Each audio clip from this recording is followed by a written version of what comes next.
Welcome to The Explainer, where we break down big ideas. So let's just jump right in. What is the real secret to success? You know, we tend to think that the most successful people out there, I'm talking star athletes, brilliant scientists, you name it, we're just born with more talent than the rest of us. But is that really the whole story? What if there's something else, something more important at play? Well, psychologist Angela Duckworth thinks she has the answer, and it all boils down to one single powerful word: grit. Now, this is an idea that suggests success isn't so much about the hand you're dealt at birth, but more about your ability to just stick with something you really, really care about for the long haul. All right, so what exactly is grit? To really get it, we've got to go back to the beginning, to see how Duckworth even stumbled upon this idea and realized just how important it was. Okay, so the story starts at, one of the most intense places on the planet, the West Point Military Academy. See, every single year, new cadets get put through this absolutely brutal 7-week training called Beast Barracks. And yeah, its purpose is pretty simple: to weed out anyone who just can't cut it. And here's where things get super interesting. West Point had this really complex system for picking cadets, right? It was called the whole candidate score. It looked at everything from SATs to fitness tests, leadership, the whole shebang. But here's the kicker. It was terrible at predicting who would actually make it through Beast Barracks. But Duckworth's super simple grit scale questionnaire, it was shockingly accurate. It turned out that grit, not all that other stuff, was the real predictor. And you might think, okay, maybe that's just a military thing, but no, this was not a one-off. Duckworth and her team started seeing this exact same pattern pop up everywhere, in totally different fields. Salespeople with more grit, they were more likely to stick around. Students with more grit, way more likely to graduate. And get this, even kids in the National Spelling Bee, the grittier ones were the ones who made it to the final rounds. Crazy, right? So the big question is, how does this work? How does grit actually turn into real-world achievement? Well, Duckworth has this really simple but kind of profound theory. Think of it like the math of success. Okay, so here's the first part of the equation. You take your natural talent, whatever it is, and you multiply it by effort. And what do you get? You get skill. Makes sense, right? Even if you're born with a talent for music, you still have to put in hours and hours of effort practicing those scales to actually become a skilled pianist. But wait, it doesn't stop there. Now you take that skill you've built and you have to multiply it by, you guessed it, more effort. That skilled pianist has to keep pushing, composing, performing, recording, to turn that skill into a real achievement, like an album or a concert. You see what happened there? Effort shows up twice. It's in both equations. That means it counts double, which makes it way, way more important than just talent by itself.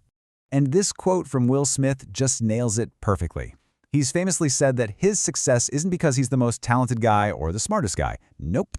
He chalks it all up to what he calls a ridiculous, sickening work ethic. His whole philosophy is that he will simply not be outworked. And that, right there, is the perfect example of effort counting twice. Okay, so this all brings up a pretty interesting question, doesn't it? How gritty are you? How do you even begin to measure something like that? Well, the grit scale is actually a pretty simple self-test. It gives you a bunch of statements, like the ones you see here, and you just rate how much they sound like you. And what they're doing is they're trying to measure two key things that really make up the foundation of grit. And what this shows us is that grit is actually two things. It's not just perseverance, that ability to work hard and overcome challenges. It's also about passion, but not just any passion. It's about having consistency in your interests, having that one top-level goal that's like your North Star for years and years. Duckworth puts it perfectly. Enthusiasm is common. Endurance is rare. Okay, so far, grit sounds amazing, right? Like the secret key to success. But is the story really that simple? Well, as this idea blew up and became a huge cultural phenomenon, the scientific community started taking a much closer look. And let's just say, the story started to get a whole lot more complicated. And a lot of this critique can be summed up by this one quote from researcher Martin Crede. Now, he published a huge analysis of all the studies on grit, and his conclusion was, well, it was blunt. He basically said all the hype around grit is probably way overblown. So what's the big problem? Well, one of the biggest criticisms is that grit might not be anything new. In fact, it looks an awful lot like a personality trait we've known about for decades: conscientiousness. Being careful, diligent, self-controlled. And get this, studies found a genetic correlation between them of 0.86. Now, in genetics, that is incredibly high. It strongly suggests they might just be two different names for the exact same thing. And the critiques don't stop there. Researchers basically found that once you measure someone's conscientiousness, knowing their grit score doesn't really tell you much more, especially when it comes to things like school grades. Some even say that the whole passion part of grit is a pretty weak predictor of success. And there's a more serious critique too, that this whole grit narrative can be kind of harmful. It can be used as a way to ignore real, systemic problems like poverty and just tell people they need to be grittier.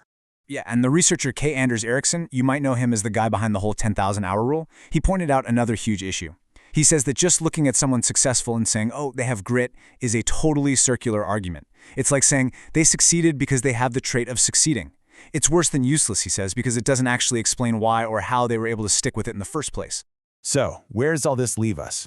Is grit this revolutionary secret to success, or is it just, old wine in a new bottle?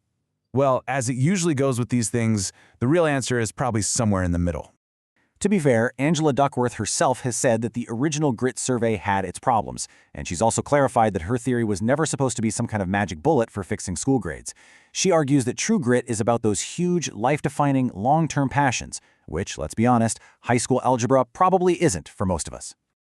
So what's our big takeaway here? I think it's a much more balanced picture.